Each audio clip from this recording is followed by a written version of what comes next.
ಕಬಿನಿ ನದಿಗೆ ಕೊಳಚೆ ನೀರು ಸೇರುತ್ತಿರುವಂತಹ ಪ್ರಕರಣಗಳ ಸಂಬಂಧ ಇದೀಗ ತಹಶೀಲ್ದಾರ್ ಶ್ರೀನಿವಾಸ್ ನೇತೃತ್ವದಲ್ಲಿ ಪರಿಶೀಲನೆ ನಡೆಸಿದ್ದು ಪರಿಸರ ಅಧಿಕಾರಿಗಳು ಇಂಜಿನಿಯರ್ ಪರಿಶೀಲಿಸಿದ್ದಾರೆ. ತಾಲೂಕು ಪಂಚಾಯತ್ ಇಒ, ಪಿಡಿಒ, ಪುರಸಭಾ ಇಒ ಸೇರಿ ಹಲವು ಅಧಿಕಾರಿಗಳು ಈ ಸಂದರ್ಭ ಉಪಸ್ಥಿತರಿದ್ದು ಪರಿಶೀಲನೆಗೆ ಬಂದ ಅಧಿಕಾರಿಗಳಿಗೆ ಗ್ರಾಮಸ್ಥರು ಬಿಸಿ ನೀರು ಮುಟ್ಟಿಸಿದ್ದಾರೆ.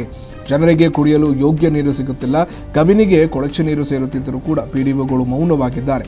ಅಧಿಕಾರಿಗಳಿಂದಲೇ ಆರೋಗ್ಯ ಕೆಡುತ್ತಿದೆ ಎಂದು ಗ್ರಾಮಸ್ಥರು ಕಿಡಿಕಾರಿದ್ದು ಪಿಡಿಒಗಳ ತಪ್ಪಿದೆ ಎಂದು ತಪ್ಪನ್ನ ಒಪ್ಪಿಕೊಂಡ ಹಿರಿಯ ಅಧಿಕಾರಿಗಳು ನೀರು ಶುದ್ಧೀಕರಣಕ್ಕೆ ಕ್ರಮ ಕೈಗೊಳ್ಳಲಾಗುವುದು. ಎಚ್ಡಿ ಕೋಟೆ 5 ಕಡೆ ಕಬಿನಿ ನೀರಿನ ಸ್ಯಾಂಪಲ್ ಕಲೆಕ್ಟ್ ಮಾಡಿದ್ದು ಜಿಲ್ಲಾಧಿಕಾರಿ ನೇಮಕ ಮಾಡಿರುವ ತಂಡದಿಂದ ನೀರು ಸಂಗ್ರಹಿಸಲಾಗಿದೆ. ಎಚ್ಡಿ ಕೋಟೆ ಪಟ್ಟಣ, ರಂಗಯ್ಯನಕೊಪ್ಪಲು ಸೇರಿ ಹಲವೆಡೆ ಕಲೆಕ್ಟ್ ಆಗಿದ್ದು ತಹಶೀಲ್ದಾರ್ ಶ್ರೀನಿವಾಸ್ ನೇತೃತ್ವದಲ್ಲಿ ಕ್ರಮಕ್ಕೆ ಅಧಿಕಾರಿಗಳು ಮುಂದಾಗಿದ್ದಾರೆ. ಎಸ್ಟಿಪಿ ಪ್ಲಾಂಟ್ ನಿರ್ಮಿಸಲು 3.85 ಕೋಟಿ ರೂಪಾಯಿ ಹಣ ಬಿಡುಗಡೆಯಾಗಿದ್ದು ಶೀಘ್ರದಲ್ಲೇ ಕಾಮಗಾರಿ ಆರಂಭಿಸಲಾಗುವುದು ಎಂದ ಸುರೇಶ್, ನದಿಗೆ ಕೊಳಚೆ ನೀರು ಸೇರುವುದನ್ನು ತಡೆಗಟ್ಟಲಾಗುವುದು. ಕೊಳಚೆ ನೀರು ತಡೆಗಟ್ಟಲು ಅಗತ್ಯ ಕ್ರಮ ಕೈಗೊಳ್ಳಲಾಗುವುದು ಎಂದು ಎಚ್ಡಿ ಕೋಟೆ ಪುರಸಭೆ ಮುಖ್ಯಾಧಿಕಾರಿ ಸುರೇಶ್ ಹೇಳಿಕೆ ನೀಡಿದ್ದಾರೆ. ಪಿಡಿಒಗಳಿಗೆ ಕಾರ್ಯ ಏನಿರ್ತದೆ, ಗ್ರಾಮಗಳಲ್ಲಿ ಎಲ್ಲ ಸ್ವಚ್ಛತೆ ಕಾಪಾಡೋದಾಗ್ಲಿ, ಡ್ರೈನ್ ನೀರು ಇದು ಪೊಲ್ಯೂಷನ್ ಕಂಟ್ರೋಲ್ ಆಗದಂಗೆ ನೋಡ್ಕೊಳ್ಳೋದಾಗ್ಲಿ ಅವ್ರ ಜವಾಬ್ದಾರಿ ಇರ್ತದೆ. ಇಲ್ಲಿ ಏನಾಗಿದೆ ಅಂದ್ರೆ ನಮ್ಮ ನಾಲೆಗಳು ಕೂಡ ಗ್ರಾಮದ ಪಕ್ಕದಲ್ಲೇ ಬರ್ತಾ ಇದಾವೆ.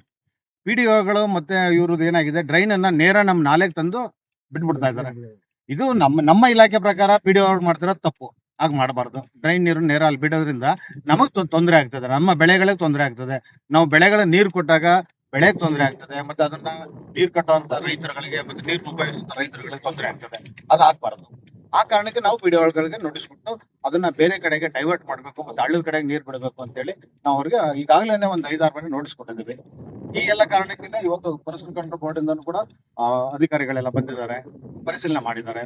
ಅದು ಆ ಸಂಬಂಧವಾಗಿ ತಹಸೀಲ್ದಾರ್ ಸಾಹೇಬರು ಮೀಟಿಂಗ್ ಸೇರ್ಬೇಕಂತ ಹೇಳ್ತಾರೆ. ಆ ಮೀಟಿಂಗ್ ಸೇರಿದಾಗ ಏನ್ ಡಿಸ್ಕಷನ್ ಆಗ್ತದೆ ಮತ್ತೆ ಅದನ್ನ ಹೇಗೆ ಸರಿಪಡಿಸಬೇಕು ಅನ್ನೋದೇ ಮುಖ್ಯ.